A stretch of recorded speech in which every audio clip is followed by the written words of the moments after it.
Good evening, everyone. I'm Nicole Smith. And I'm Peter Sherwood. Thanks for joining us for the very first episode of Zion Buzz, bringing you up to speed on topics we care about.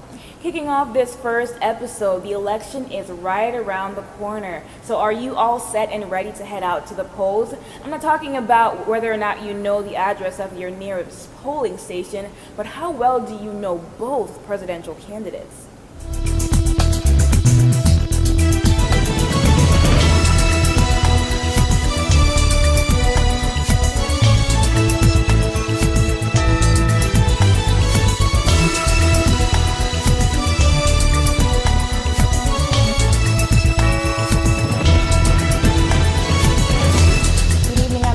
Smith. And I'm Peter Sherwood.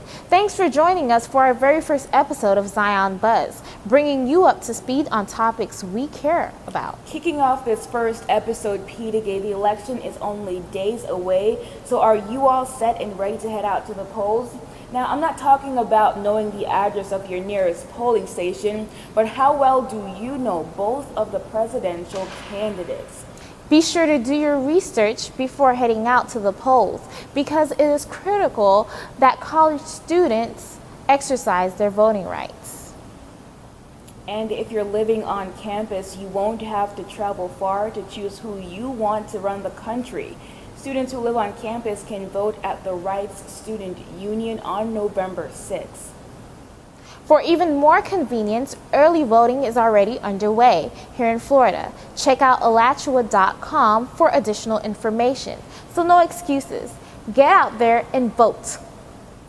Once every year, students across the University of Florida get their souls entertained by some of the freshest talent on campus. Our very own Peter Sherwood reports on how SoulFest is a significant aspect of the UF community. Students at the University of Florida kicked off this year's homecoming with an evening of music, dance, and culture at SoulFest 2012. The annual event entered its 12th year at the Rights Union Amphitheater. This annual event attracts people of all backgrounds and culture.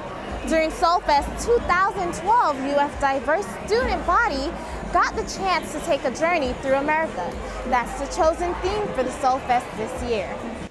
According to students like Tommy Ling, SoulFest brings a lot of diversity to the university's campus. My freshman and sophomore year, I've been to it twice, and I really enjoy the entertainment, like the dances, the cultural dances, and because it's in the F book, I just believe it's a valued tradition here at the University of Florida. With the motto, one body, one mind, one soul, SoulFest also provides the opportunity for students to embrace other cultures. A lot of people say that this is a really diverse school, but it's easy to stay within your own comfort zone and not really branch out and meet different types of people. So at SoulFest, you get a little bit of everything and you kind of see the coolest parts of other cultures.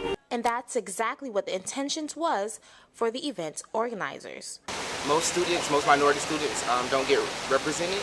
So I think homecoming is like the only event that represents the minorities. And that's why I really got involved. Whether students come out to be entertained by various performances or enlightened by all the rich culture, SoulFest is an event that opens their eyes to an experience like no other. Reporting for Zion Buzz, I'm Peter Sherwood. Sickle cell disease affects nearly 1 in every 500 African Americans. An estimated 100,000 people in the U.S. live with sickle cell disease. One of those people is a student right here at the University of Florida. He's featured in this episode's Health Focus.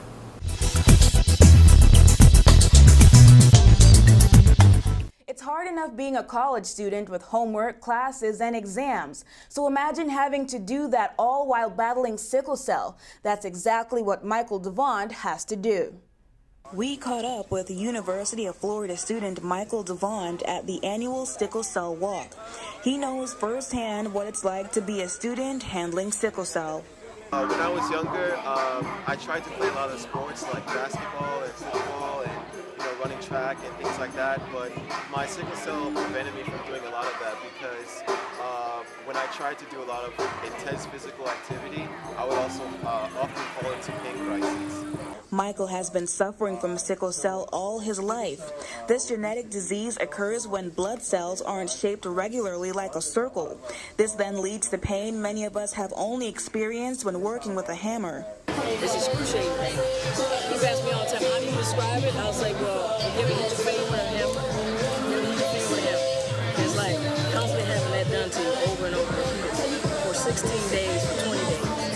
During the annual sickle cell walk, hundreds of people came out to raise awareness of the struggles patients like Mrs. Shepard have to face. But you can help out with this awareness too. Log on to sicklecelldisease.org for more information. Reporting for Zion Buzz, I'm Nikel Smith.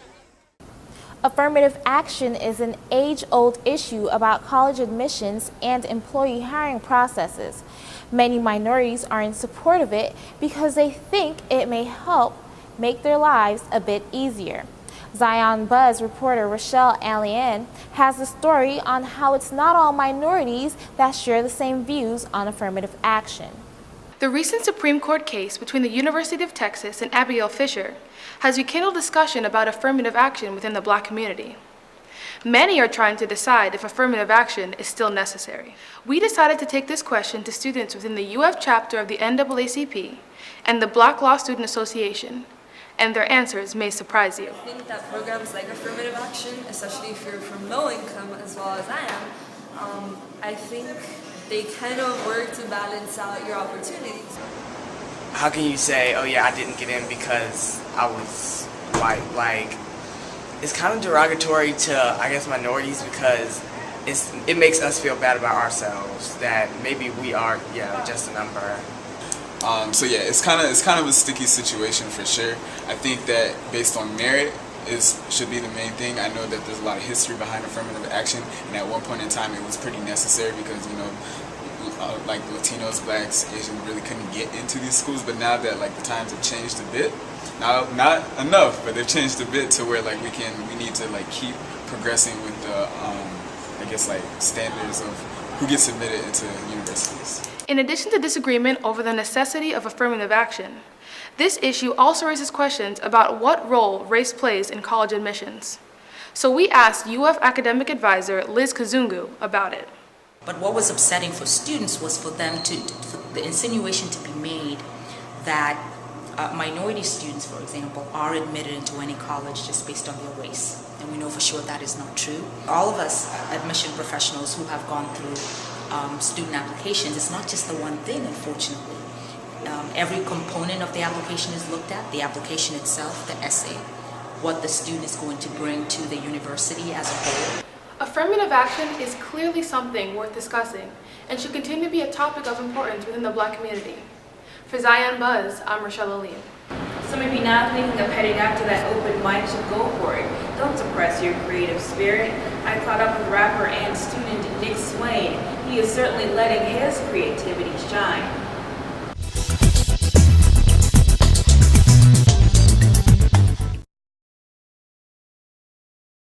A lot of people nowadays, you hear the songs on the radio, it's all about like the life that nobody's really living, just what we hear about, all the glamour, the fame and whatnot. I try to give people a different taste of that, from a different aspect. I'm a college student, I'm a local dude just like everybody else, you know what I'm saying? Like, so I share that story with people, and I try to give off that realness.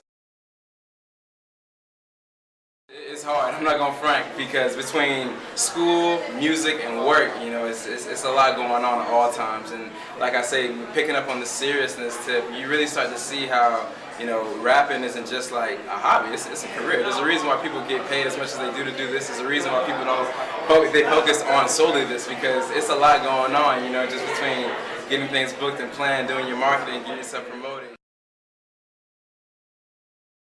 Definitely, no, education, I was raised in a household strongly based on education, but my parents stressed that to me over anything. If you're going to do anything to set you apart in this world, make sure that your mind is right, and make sure that you know what you want to do and get your proper education to support yourself throughout life.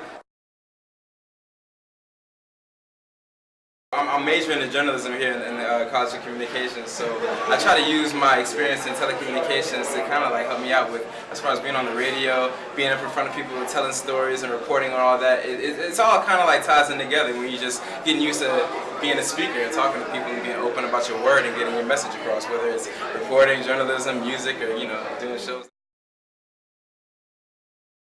My favorite rapper right now is definitely Kendrick Lamar, and shout out to my man for dropping his album this week. If you haven't heard it, Good Kid, Mad City is dope. That man puts together hits like no other. And then he's someone I definitely admire when it comes to doing things different and setting your own standard, because he's definitely someone who doesn't conform to the rest of the industry and how things are going, which is something like I said, like I try to do myself.